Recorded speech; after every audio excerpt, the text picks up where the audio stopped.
young guy,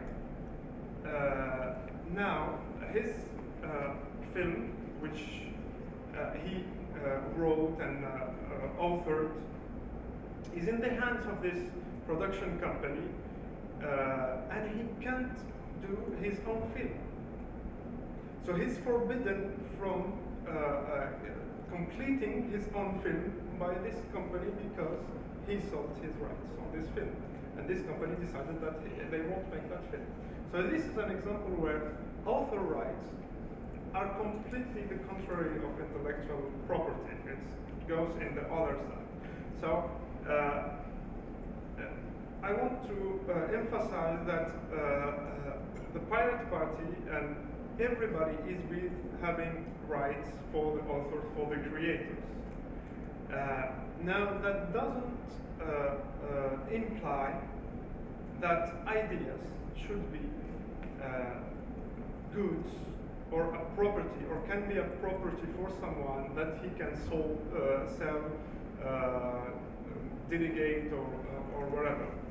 What we want to introduce is the concept of copy. It's the copy that you sell. The idea in itself is tied to the author.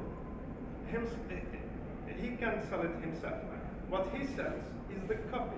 It's a slight change of concept that will solve every intellectual property problem we have right now. Of course, it will be a long run to change the economic model of big businesses, big lobbies, big companies around the world. But it's the only way to go.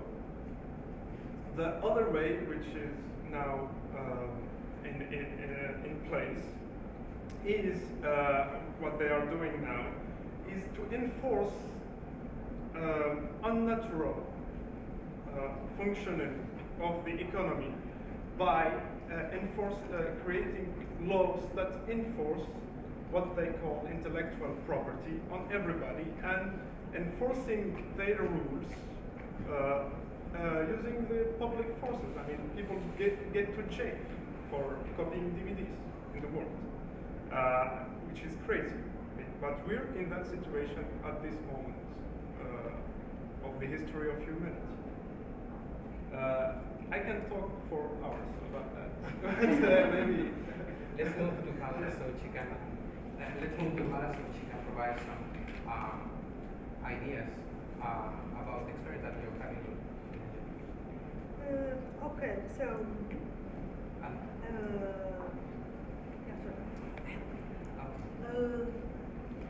I'll start by, from your talk, I can see that there are, the IP in general, it's a very technical issue, and there are many, not true ideas about what is intellectual property. And I understand, because it took me years to study what's intellectual property, and now at least I believe I know a little bit about intellectual property. And copyright, what we're discussing now, is part of intellectual property. So I share your concern about what you said, that there will be a provision, or there's already a provision in your draft constitution about intellectual property protection, which is, I don't think this is a good idea at all. This is the first thing to say. Yes, you can comply with your international obligations through the legislations, but not the constitution. The legislation is another level of obligations, not in the constitution. In the constitution, as you already kindly said, you say that the state is promoting innovation and creativity, just like many countries, like the US did this some kind of more than 200 years ago. But talking about protection of IP as such, I don't think it's a good idea, and maybe those people who wrote this, they don't understand that technical part, and they need more people to explain to them what is this really. It's a great danger, I believe. This is the first thing. Another thing, I agree with you that intellectual property, and to go back to copyright, this is our subject. And I prefer the term that we use in our civil law countries, which is droit d'auteur or author's rights. When you go back to author's rights, then the focus here is about the author, the creator. And this is the rights of the creator. And then, so, if we go back again, the main idea about copyright or droit d'auteur or author's rights was to give incentive to the creator and authors. So, how you give this incentive? By give them exclusive rights for essentially copying. As from the English term, it's about copyright. Essentially, it's about copying for a limited time. And limited time is very important because I agree with you that intellectual property, you don't like it. I don't like it too, because property, when I talk to you about property as someone with no legal background or with someone with a legal background like me, I'll think about property for tangible issues like my pen, my chair, my car, or even my house. Some of them are movable or immovable.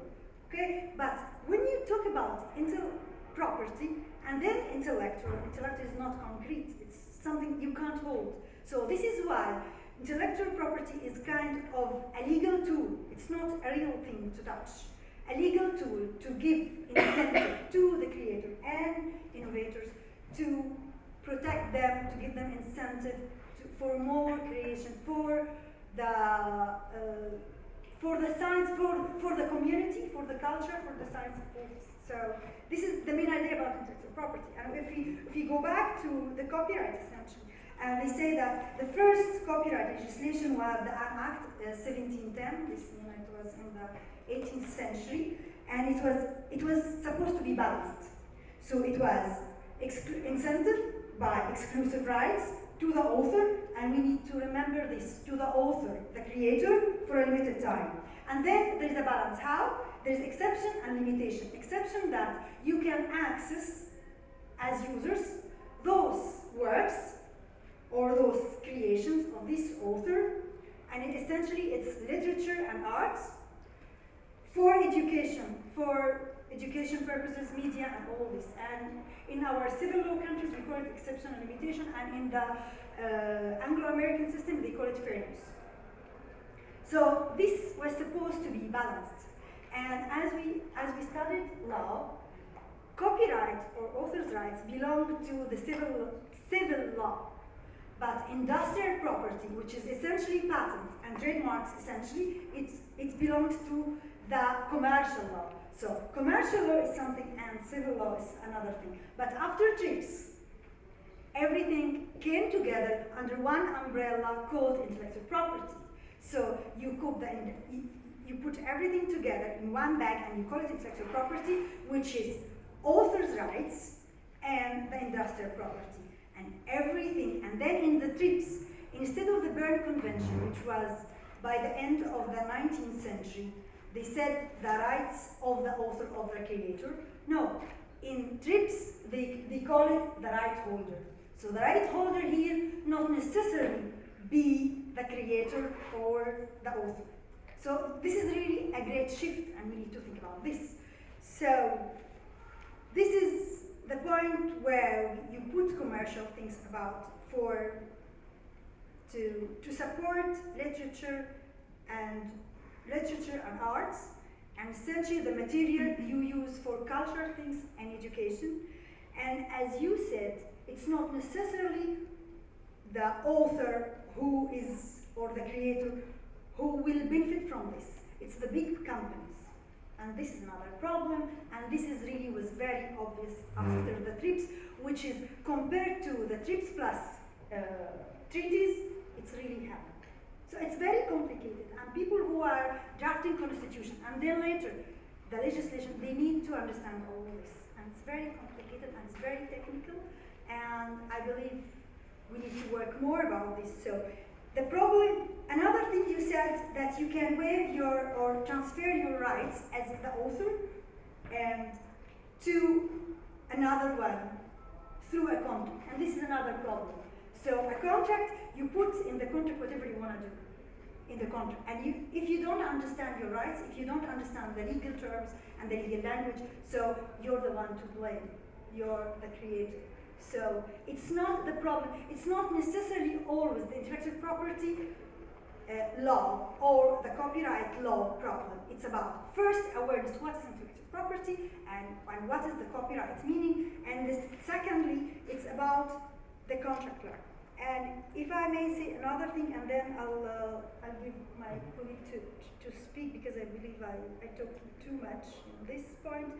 But I have this, I can give you this very clear example about the contract, how you can waive your rights through a contract law. And we call it, also licenses are already contracts. And we call this one-click license. It's online, you say, I agree. I swear to God, no one ever, even it's a lawyer, even lawyers, they don't read all this. You just click I agree. And through this I agree, through this one click, you waive a lot of your rights, which is embedded into the copyright system, which give you some rights. So it's you, through this contract, you waive your rights. So, and then, so what we need, what are the difficulties? It's awareness, and it's to be aware of the contract law. And the second thing is to think about this system as a balanced and use your exceptional limitation. And at the same time, I studied law, and I hate to go against the law. This is why you can go still legally, but in a legal way, like the Creative Commons, which I'm affiliated to in a way. Creative Commons is just a very flexible licenses that give you the author, give you the way to waive some of your rights and keep some of them. This is why it's not all rights reserved, it's some rights reserved. So this is still, and Creative Commons is not against copyright, in fact, it's based on the copyright system. And I'll pause here, and maybe later we'll discuss more about this. Great. I also have some remarks on what she said, but let's wait Joanna, so we have another round. So to this point, we have some level of consensus that the intellectual property language is misleading, that we actually we should focus on how to protect creators and authors. You have advanced some of the solutions, like taking care of the contract. A lot of the time, authors and creators are waiving their rights in their creation, and that creates a serious problem for them. And at the same time, we have already some practices like the GPL license for free software or Creative Commons for other content. Now we will move to Joanna. Joanna, you are looking even forward to the licenses as a solution for the inequalities of the system.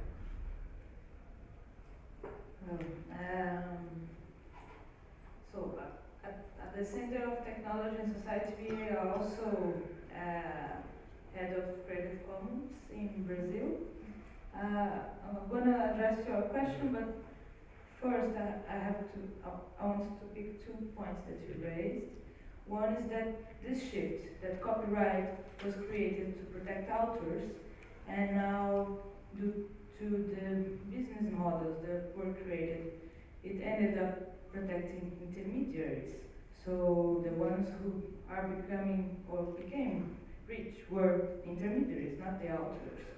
This is one distortion of the system that we have to address now, and became quite clear and evident now that we have technologies to assess and to consume content directly from the authors, and intermediaries are not that necessary anymore.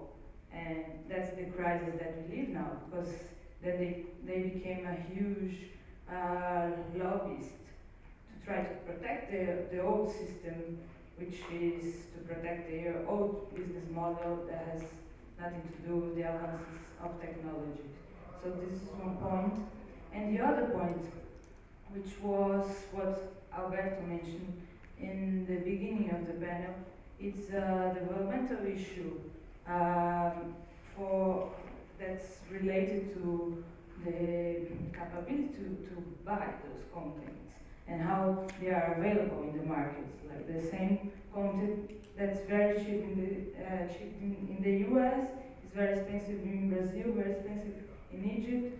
So it's increasing the knowledge gap, even though we have the technology as well to access all this content. So there is also a market distortion, and we have to be very careful when we use those terminologies, piracy in a bad way, you use in a good way, but like criminalizing, and the industry has been producing a lot of data that are not quite real. If you like, you cannot say, thousands and thousands of copies of this book have been pirated, and we are losing this amount of thousands of money.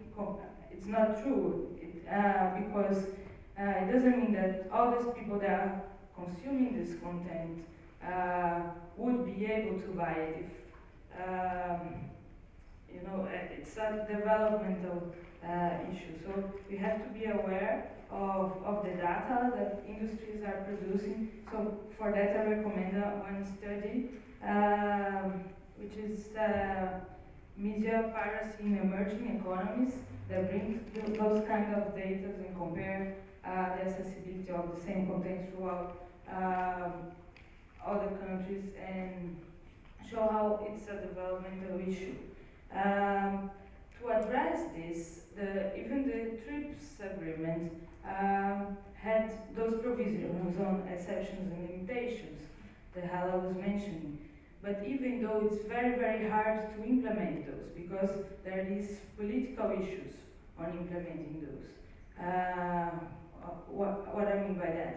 I mean that countries that are the most copyright holders and that earn a lot with royalties, pressure developing countries, emerging economies, to not implement those kind of exceptions and limitations, and even to implement 3+ standards through multilateral agreements, bilateral agreements. That's the case of what's being discussed now, particularly in Chile, on the TPP negotiations. So even though there is this provision, it's very hard to implement. And recently, just a few days ago, there was a debate on the WTO about the exceptions on trips for less developing countries, increasing the period of time for them to adapt their law. And even though it's a very obvious developmental issue, it was very, very hard to implement this exception, and they got it, but in a way that there is no rollback, which means if you had your copyright law, you cannot decrease the standards of protection to address the developmental gap and then go for it. So just to bring one case issue to make things more concrete, I know it can be very abstract sometimes, and we are lawyers speaking, that's very boring sometimes as well, but as you said, those are difficult questions that we have to address as well. But I'll bring you the case of Brazil. Brazil has a very bad copyright law, very old-fashioned, that's not adapted to the context of all the technologies we have, and internet and so. And we cannot make even a private copy is not allowed in our copyright law. So we are like passing through, we had a huge process of consultation, online consultations, and Brazil is trying this kind of modern democracy consultations, hosting online platforms for people to debate and so on. It happened. But then with a lot of comments, like 7,000 comments. But then there came the copyright intermediaries, huge lobby, addressing the Minister of Culture and so on, and it got stopped for more than 1 year now. We still have this very bad system. US is particularly strong in the region, lobbying against it. It publicizes every year this special 301 report that mentions all the procedures that we do that are against their copyright. So they mention photocopies in universities as something that is impossible, that cannot happen. But this is actually the way that people get access to those books. We cannot go through a law university and buy all those books. That would be like impossible. So even though there was this very democratic process, we could not change our law, and it might remain the same for a while. On the other hand, we are discussing, and that's one point that I want to make. The copyright debate is merging with all the internet policies issues, and that happened with us. We started debating copyright as a research center, and now we are like a think tank on internet policies as well, and it has to do with the history of the field. So intermediary liability on the internet, like ISPs, internet service providers, holding liable for copyright infringements is under debate now. So even though we are not reforming our copyright law in Brazil because of those lobbies, we have a process going on civil rights-based framework for internet that deals with intermediary liability. And again, the intermediaries, the content industry is pushing for implementing clauses on intermediary liability, particularly with copyright issues. That's very bad. That affects freedom of expression, that affects development issues, and it's a big fight that we are having. And just to finish, besides all these policy complications, there's also technological complications. No, DRM is evolutioning. So yesterday I just read that there is a new DRM system for ebooks that works like a trademark. So if you copy that ebook, it will change like a punctuation and some grammar, and then the next device will figure out it's a copy, and then you can block it. So I wanted to bring that just to say that of course technology evolves, and there is this fight on creating new forms to access content, but there is the other technological fight to block it as well. So if we don't move on our reforms, on the legislation, that could be a problem. And I'll finish here because I've talked too much. Then we keep the debate. I'm very happy that everybody is censoring himself. Esleen, before you can answer or make a comment about Hala's presentation, I would like if you can answer a question. You are opposing the inclusion of copyright or intellectual property into the Constitution, but I wonder if you will accept the inclusion of that clause if at the same time the Constitution provides for access to knowledge and access to medicines as a balance in the Constitution. No, I won't accept that because it will be like a backdoor in the Constitution, and it will be subject to multiple interpretations, and it will be subject to the context. So US puts too much pressure, they will use that article that talks about intellectual property, and in the other cases they will use the articles about access to information. That's the trick with the Constitution. It has to be clear about the values, not subject to interpretations. It must define values that are clear in the mind of every Tunisian. Because the other thing is, when you talk about intellectual property, nobody cares about it in Tunisia. Nobody is, even the guys who will vote on it don't care about it. That's why it is in the Constitution. Okay. I wanted to. I like the cases of Brazil because it's always the same story everywhere in developed countries. So, and the problem of the intermediaries, and all of this has the same root causes. And the root cause, you said it. You said that property is illegal too. That's for lawyers. For me, but it's true. But for me, it's a governance mode. Okay, it's something that is not. It's probably the most ancient governance mode. You're hearing me without the microphone, right? Okay. No, it's okay. I can give the microphone. It's probably the most ancient governance mode. It's simple. You have a resource like water, oil, earth, your shoes, like you said, anything mobile or immobile, and you want it to be governed. I mean, to have someone who decides on the fate of that thing.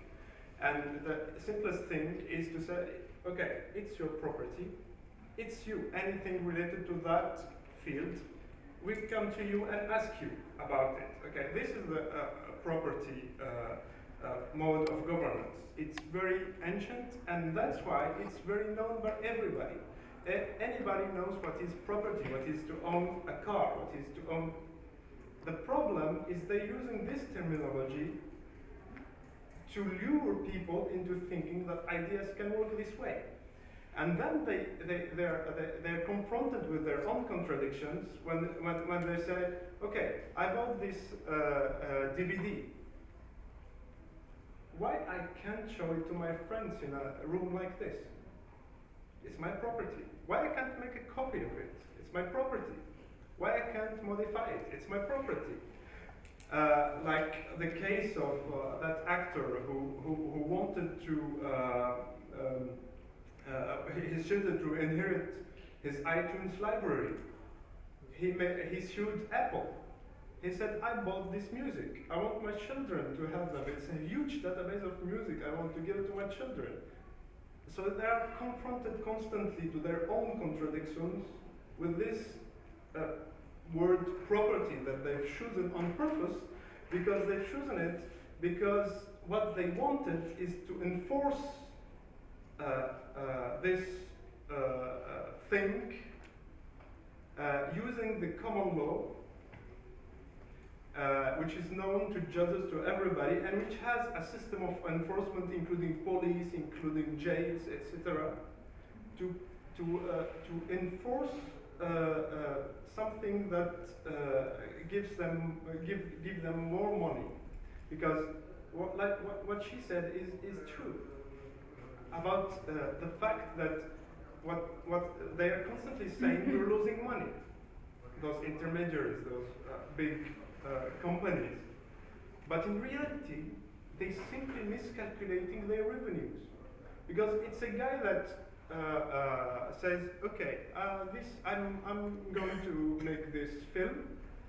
I will earn $1 million. He earns $500,000. I mean, everybody's paid. He's okay. He gained a lot of money. But no, he said, I was supposed to earn $1 million. You stole me. It doesn't make sense. Okay? Nobody stole them. They just miscalculated their revenue. They didn't make the right calculus. And they're creating fake allegations like people who have seen this film are supposed to pay me. Anybody has seen the film is supposed to pay me. I think that at this point we are clear that a good part of the regulation is rather than protecting authors or creators, are protecting intermediaries. Now I'm going to challenge you a little bit in your position as what should be the actual scope of the regulation when protecting authors and creators and not intermediaries? What should the private party in particular will accept as a reasonable standard of protection for the actual creator, for the actual authors? But before answering to the last question, let's talk a little bit with Hala. And Hala, I'm also part of Creative Commons Network, and I have provided and implemented the license in my country. But the problem that I have had with Creative Commons is that when you go to the numbers, to the actual numbers, less than 5% of the content available on internet is licensed with Creative Commons or a similar license that allow people to get access and use the material. The 95% of the rest of the content is under copyright, with all the rights reserved, so you cannot use it unless you have an authorization by law or by license. So when I'm having a problem with the contractual solution with the GPL or Creative Commons or whatever the name, is that we are solving the problem, but it's not a real solution. It's just a preventive measure, a limited measure. So having that in mind, shouldn't you move forward and try to challenge the law at the domestic level or in the international level?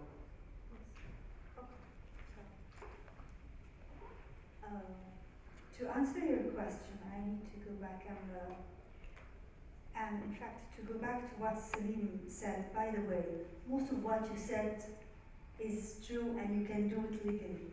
And this is the myth about intellectual property and copyright laws, and this is the problem.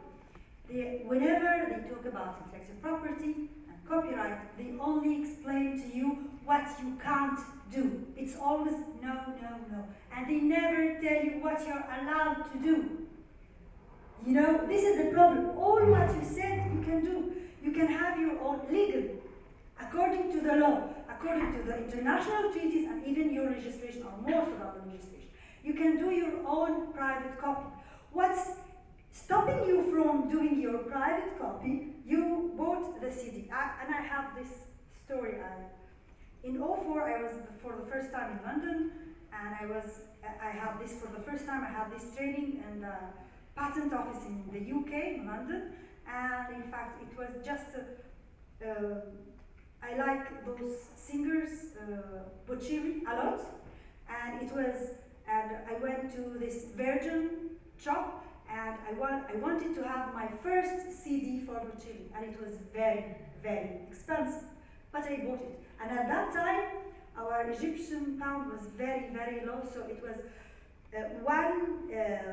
one pound was something like 12 Egyptian pounds, but I paid because I liked it. But then I wanted to have another copy to play in my office, and I wanted to have another copy to play in my car, but I wasn't able to because they put TPM and DRM to prevent me from doing this copy, although according to the law I can do this.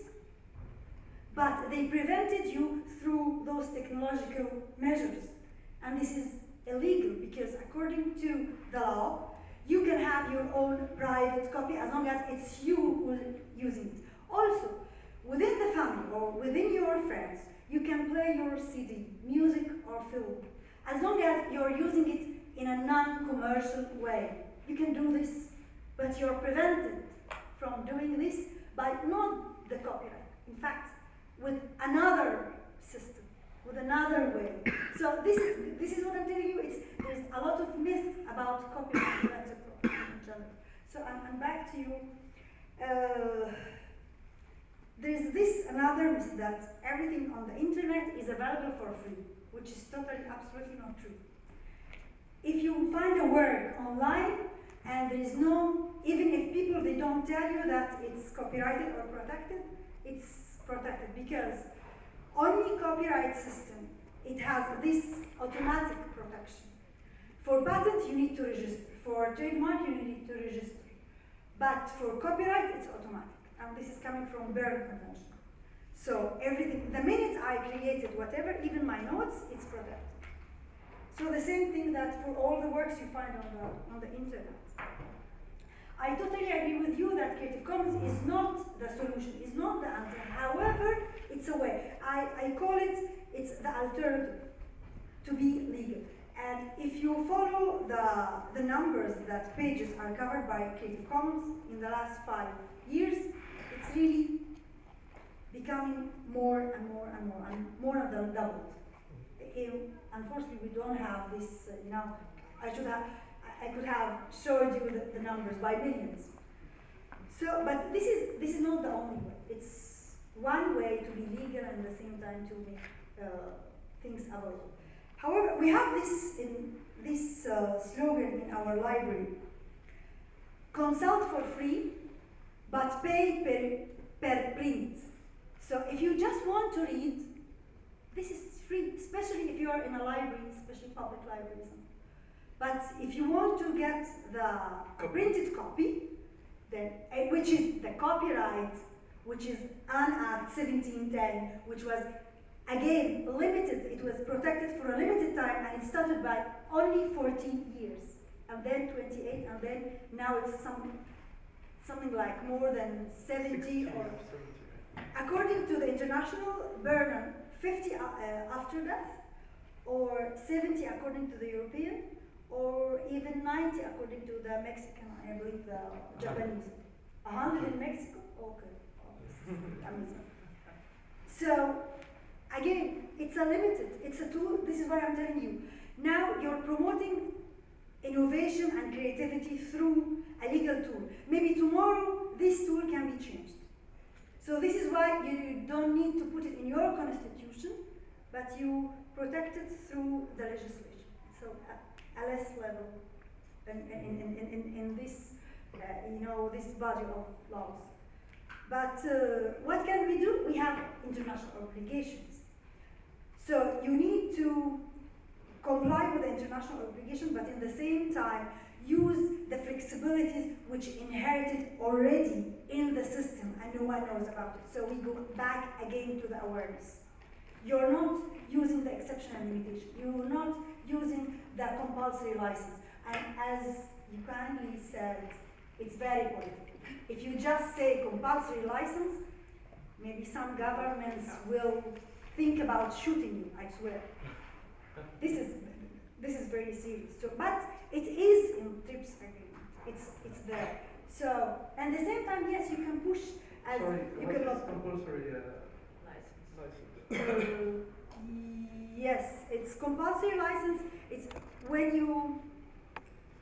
In some cases, you have an authorization by law, and you have to, like, for example, radio State. or television can transmit, can broadcast music, but they have to pay to the creators or the right owner. That is a compulsory license. And another example, a very obvious one that I faced myself. Let's say that there is a very important book that you need for your students at school or in the university.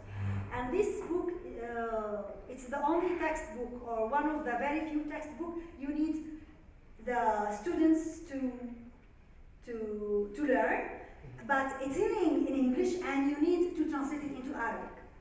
So, and then you start by discussing with the publisher, which is most of the time they have the rights, not the author. And then the publisher tell you no, or they tell you give me $1,000 or $1 million, something like this. And then you said no, but this is for the students, for the kids. No, it's $1 million. And then in this certain moment, according to TRIPS and according to most of the national legislations, you can go and ask the state to apply the compulsory license and give fees, fair fees to this publisher, the right holder, and translate it. So this is the compulsory license. Your own state or his Yeah, state? no, your own state. Okay. And this is according to Bern and according to TRIPS. So it's part of our law. We're not using the tools already in our international and legislation. Yeah. Joanna, before moving to your intervention, I noticed that you're a little disappointed about the experience of the copyright reform in Brazil because it may not fly at the very end. But I wonder to which extent civil society can engage with governmental officials, and having particularly in mind the case of Brazil, where you have a very progressive government in international forums. At the World International Intellectual Property Organization, Brazil had pushing for the development agenda, supported the treaty to provide access to people with disabilities, to copyrighted material. And however, when we go to the domestic forum, we found this extremely conservative government that is afraid about making changes in favor of the public. So how can civil society engage, having in mind that we have two different forums with two different government apparently? It's completely schizophrenic. The international policies that we are heading, which I think on intellectual property field it's good. Our positions in WIPO, World Intellectual Property Organization, so on, is pushing the development agenda on those forums. Aligned pretty much with Egypt and India and so on. And nationally, it's a mess, and we don't even have all those things that you mentioned. It's not allowed. I would be like, if I screening a movie in my house, it's not allowed. Cinema clubs, it's all very weird. You can make different interpretations.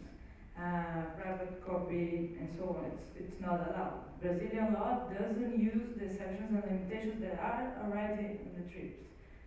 So, and it's a bad scenario because, it's a political thing. But I don't know if you are aware, Brazil just yesterday had a massive protests all over 11 cities, around 100,000 people on the streets all over the country complaining about education, transportation, and saying, yeah, we don't need stadiums for the World Cup, we need schools, we need books. So maybe it's a push for copyright, it's a push for micro-civil. I feel that the actual government, Dilma government, it's very slow and moderate, though it's the Labour Party, which was supposed to be continuing what Lula did, it's not. So maybe now we are in an interesting push, because in this particular field, we didn't move too much. On the Lula administration, we had a very active free software movement as well, and the support of the government. And the government started to use public procurement to foster innovation in the software sector, in the free software sector. That is not happening anymore, and we should think about this. When you talk about copyright, you're talking about software as well, because software in most of the countries is not protected under patents. Though in Brazil, there was an intent to change the law and do that last year. And then what happens? Then we use American softwares, and then there is Prism and so on. So it could also be connected to Prism, It's a development issue that we are using the other technology. So about your question, what to do, I don't know. I think there is hope now that people are complaining and say, yeah, let's go for it. And maybe this political scenario changes a bit. Thank you. I'm sure that people in the audience may have some questions, so this is the time for raising your concerns, comments, or questions over there. And meanwhile, you can think about how we can move forward and have some recommendations. If you have the chance to talk with a public official from a country or a leader of a civil society organization, and he asks you what to do, what will be your recommendation? But before answering that question, the floor for that is. Actually, I have a remark. To violate intellectual property law, you have to hold a piece of data that is actually, let's say, copied from somewhere, or I don't know, that you have acquired through an illegal way. Though, in the case of the Pirate Bay, let's say, they didn't hold in their service any piece of data acquired illegally. They only linked people having this kind of data and people wanting this data and wanting to have this data. So actually, the intellectual property law here applies not only if you have acquired illegally this data, but when you link these kind of people that want this data or want to share this data. So that's my remark. I may also comment back that this is what the lobbyists are constantly doing, creating rogue laws to support this kind of behavior. For instance, the case of the Pirate Bay, it was aiding the copyright infringement. It's the second level, and they got 4 years of jail for that. So, How many? 4. Jail? Yeah. And Someone else from the audience?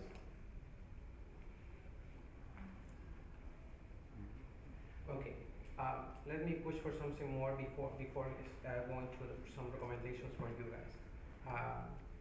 It seems that in the case of Egypt and in the case of Brazil, the government have been reluctant to adopt all the flexibilities that international law allows to take advantage of this mess, at least. They don't have compulsory licensing. In Brazil, you don't have compulsory licenses for translation and reproduction. Some of the sections were drafted for an analogous environment. They were not designed for digital works, which make more flexible the possibility to transfer information and to copy information and enjoy information.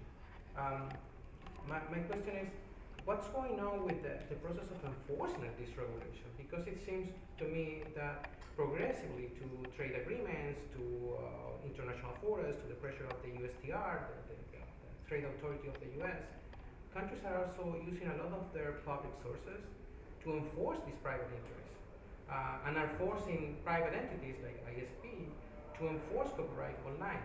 And as a result, we have a huge public-private environment that is concerned about protecting copyright holders, not the authors, not the public. it's the excuse. Tell me, let me, because this is a very important issue related to prison and all this stuff. Know that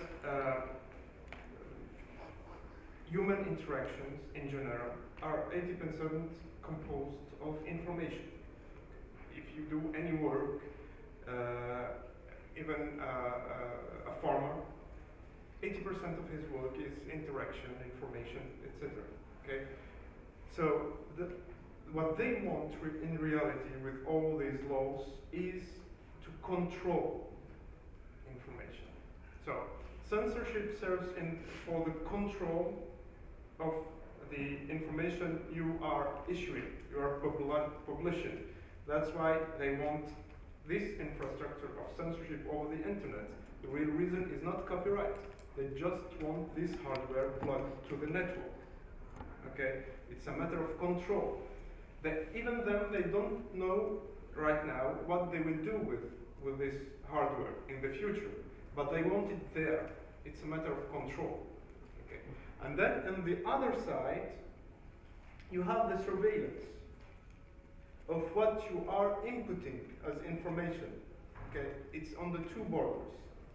So they want to know any information that you are keeping for yourself, and they want to control any information that you are trying to publish to the world or to any people.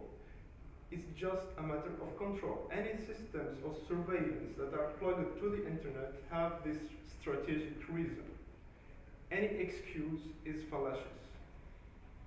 For the Western world, it's always copyright. It will be help with the lobbyists from the copyright industry. And in our side, it's about pornography or whatever.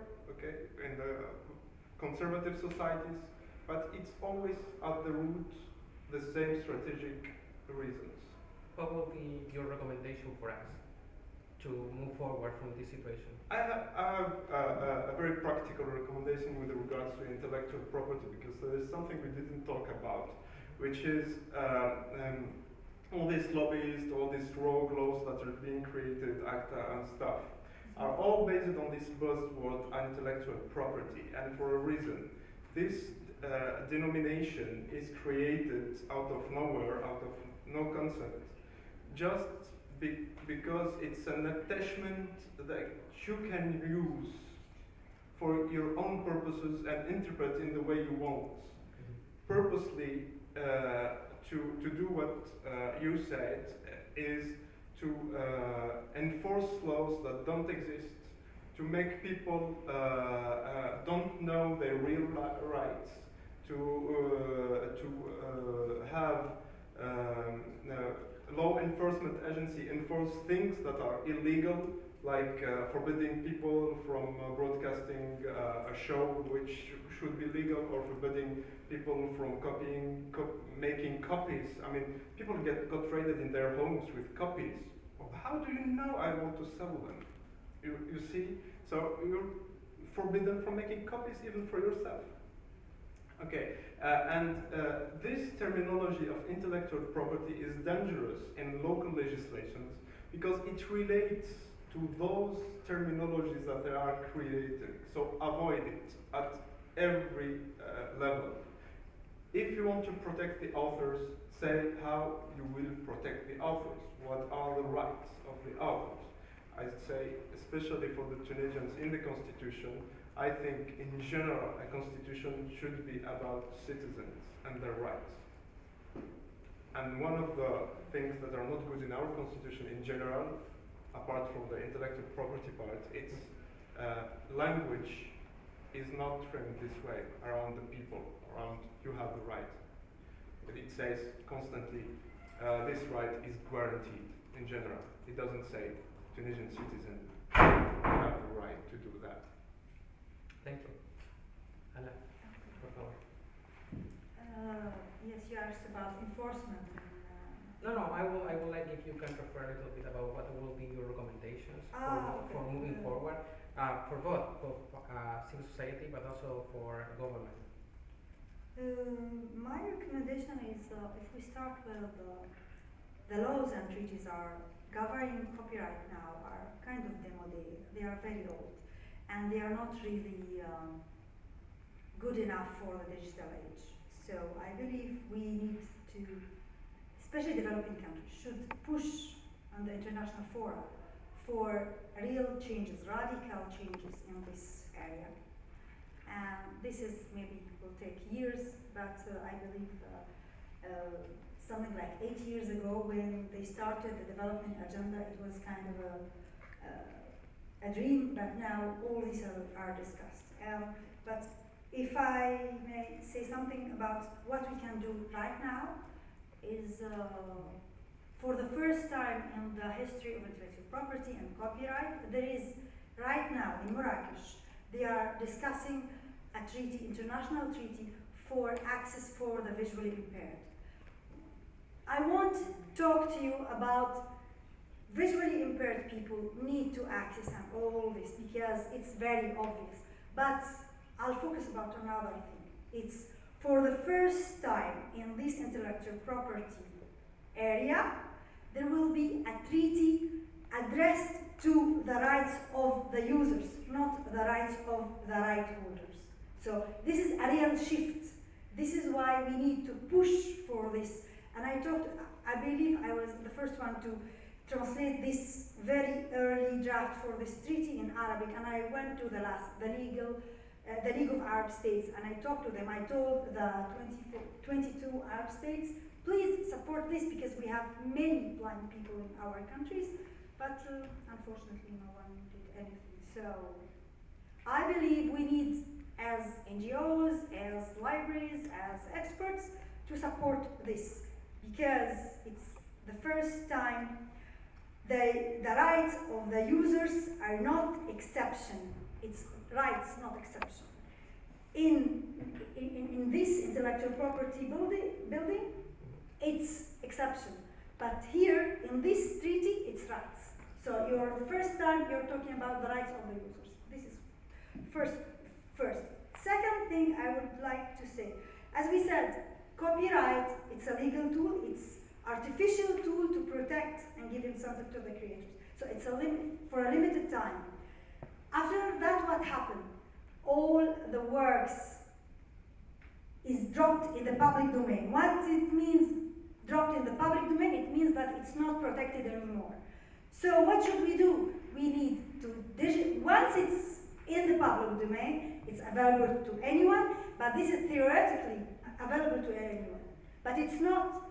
So libraries, universities, governments should directly, when the second day, they need to digitize those works and put them available to the public. And this is what's really happening with our library, the Library of Alexandria, with other international institutions all over the world, developing and developed, and even with the UNESCO. And if there is a way to give you the links of those projects, I'm happy to do this with the organizer of this conference. So this is really my main recommendation. Is there any difference? If I were a governmental official, I would say, why should I invest money in digitalizing books from a country that are available in the public domain and make them available when I can wait that Google do that through their initiative? What would you say about that reaction? I'm not really following in details the Google projects, but in fact, many libraries now, after some years about this digitization, big digitization project, they have their concerns because it won't be that much available to all. So, but I'm not really aware of all the details. And another thing I can tell you, whatever the public money is used for research and information, it should be publicly available to the publicly available access. You know, so if you have those researches on public universities, and those public universities are owned by the government, all what they have, all the input, all the research, it should be available for online for free for everyone, because this is the use of the public money also. So this is also something else governments should think about, and of course using open source and all these options. Have you seen that movie, the documentary, I forgot the name, I think it's World's Brain.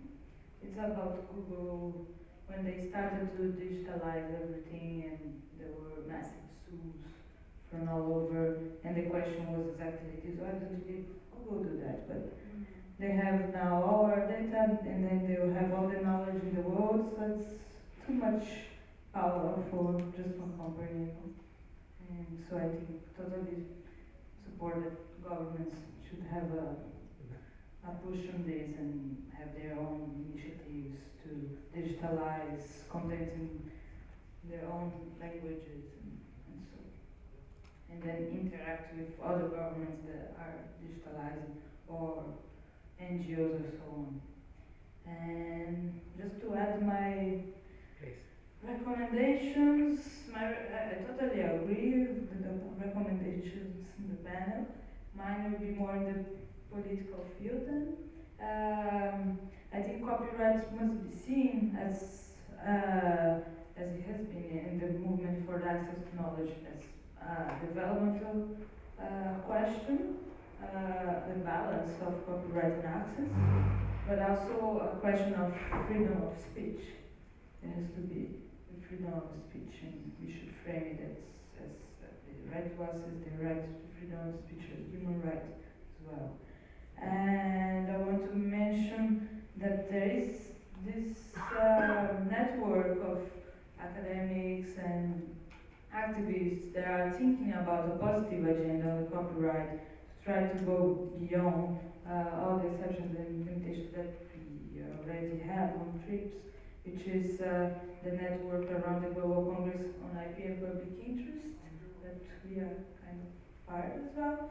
So this is a network of researchers that gather every year. This year the meeting will be in South Africa. Yeah. So it's something to follow as a place for new ideas that are more connected to new business models, to access and public interest and the balance. It's addressed. And finally, I want to make considerations about the international forums. Before, it was WIPO and the World Trade Organization where you would address those issues, But as internet governance is becoming a huge topic, and all the UN system is moving around this either through ITU or IGF or so on, UNESCO, the review of the WISIS process, and so we have to pay attention on those other forums as important venues for the people in the movement for access to knowledge to be part of and be aware of such initiatives like some proposals on Wicked that was to merge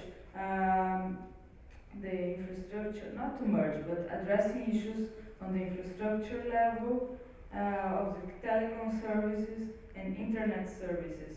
If this separation get mixed, then we will have troubles with intermediary liability and addressing copyright issues on organizations like ITU and so on. That would be crazy, but it's possible when there is this merge that has to do with the convergences of technologies and so on. That is the most something, part. a little something Yeah. about the problem of access and the importance of copying. Copying as a concept, as a human right, or to copy things. I'm aware that we're going straight to a world where we don't own the ideas anymore. I mean, like, when you use iTunes, like I said the example before, actually you are when you use the web, you are accessing this knowledge, but it's not, you don't have the copy in your site. It's not like the book. So you can access it now and find it unavailable later. Okay, this is true on iTunes, this is true on the web. If you access a video on YouTube, you can find it unavailable. And this is the trend. Now with the new digital books, there is an instance where Amazon simply retracted the book from my device, which is crazy. I paid for it and they retracted it because of a copyright problem from my device. And the other instances of Apple disabling my iPhone in Tunisia. I mean, and so we're going toward this world of total control of information, whereas they control the storage of information, and we have only access to it. So they can forbid it at any time. The fact that we have access to it now doesn't mean that we will have access. And the only solution to that, and the only way to own ideas, is to have a copy. Like with paper books, it's a copy. That's what I wanted to add. Thank you. Let's see if someone in the audience have any suggestions over there. Yeah, thank you very much. This is a very interesting debate. In this area, I always compare it to a bit historically and try to understand what's the rule of the game in the economy. So if we were talking about the rule of the game in the trades and services, at that time it was the tariff. You had to pay a tariff in order to do a commerce, right? And that has slided over time, and we saw an increase in trade and services, and goods and services, sorry. The new rule, we're heading into a knowledge economy, and the new rule of the game, or that I would call the tariff on this rule of the game, even though it's not called the tariff legally speaking, is the IP regime. In the knowledge economy, the tariff on access to information, on producing new goods and services, is actually an intellectual property regime. And what I find it a bit sad is that we, in our countries, emerging economies or developing countries' economy, we're not seeing these new rules that are happening and the changes of the games that are happening. And we're not thinking about the type of industry, knowledge-based industry, that we want to develop. At the end of the day, and I agree with the panel, the IP regime is just a tool. And when I'm calling a regime, it's not only about the law, it's also about the institutions behind the law, the institution that we put in place. And if we don't have a reflection, if we're saying that we want to have an ICT industry, and we want to have entrepreneurs that create and develop these new applications and so forth, then what type of legal IP regimes and institutions we can help them or and enforce them so that they can be these creative and innovators. So it's a different type of thinking to use these tools to enable creation, employment creation, creativity, and so forth. And in a sense, the other side of the debate has always linked the intellectual property to sort of, if you are more into the enforcement side, you create more innovation and you create more creativity, you enable creativity, which is not necessarily true. I mean, I haven't seen data that backs that claim.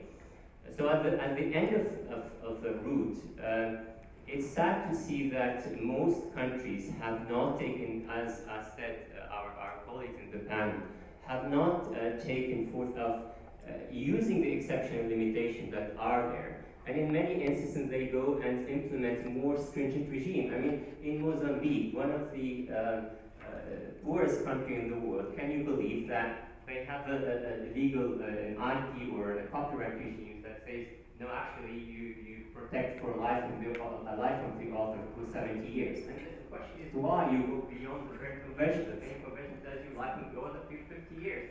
Why you want to go beyond that, right? Let's just go within the rule of the game that are in our aim and need, not go beyond what is in the playing field. And that's in my view sad to see that it's not happening, that debate is not happening from that perspective, and we're having the debate between the pro and the cons, but not more constructive thinking around what type of really economy we want to live in and want to promote, and what type of intellectual property regime can enable that. Okay. Thank you. Alan, do you want to say something? Yes, just a little note, because I believe Salim said more than once, ideas and the protection of ideas and recounts. Ideas by the law, by intellectual property and copyright, are not protected at all. What is protected is your original way of reflecting of those ideas. So ideas are not protected, and this is the first class we take in the intellectual property courses. So this is another the propaganda. Yeah. No. So this is one thing. And the second thing, I believe, because to comment on what Khaled said and to complement it, I believe you know what you need to put in your constitution? You need to put that knowledge is a public good, and then public good is non-rival, non-excludable.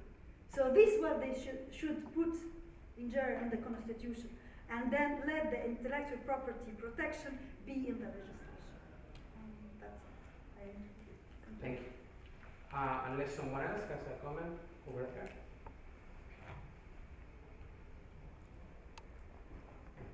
And we have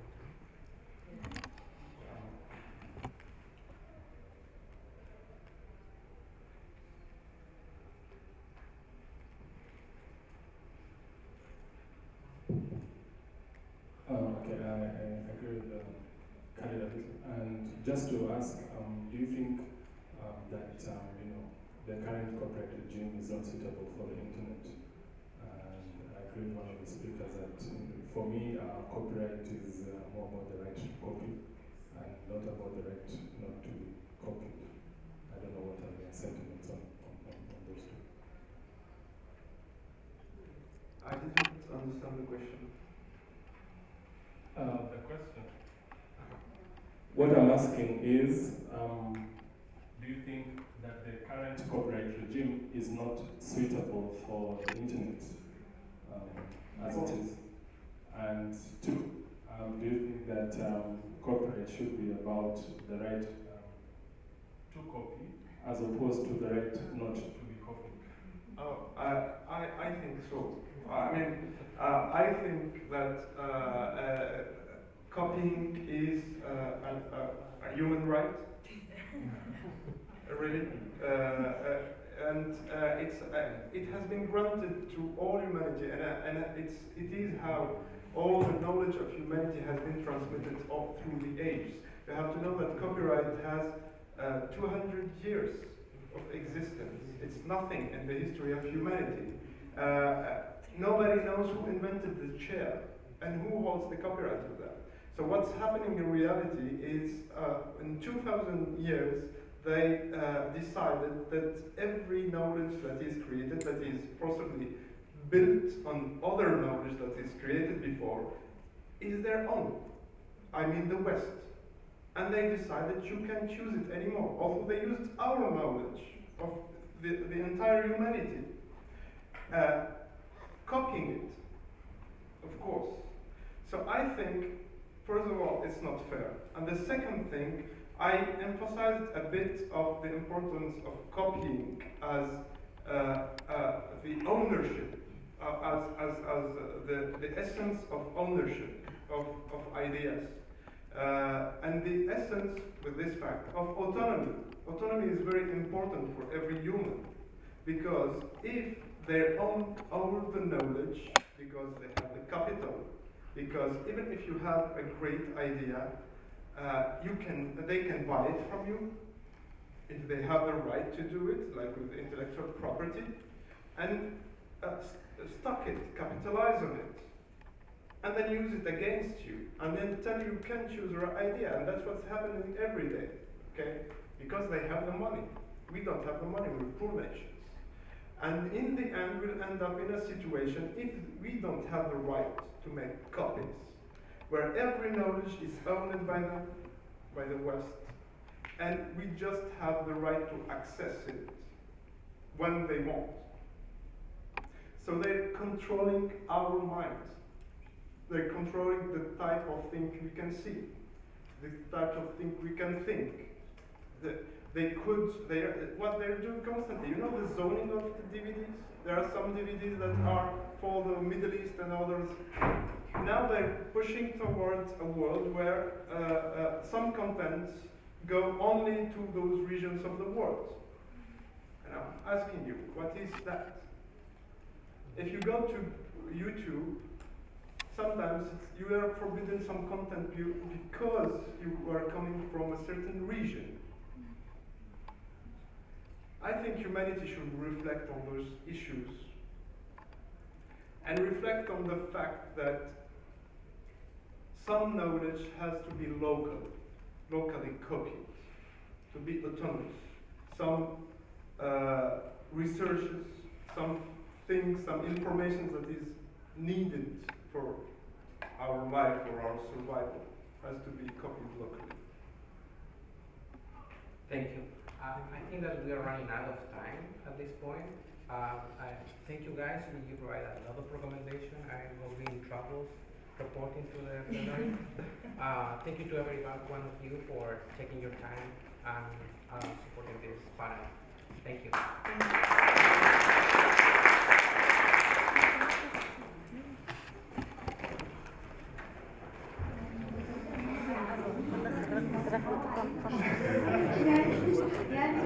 Microsoft هو يعني مين المدخل مايكروسوفت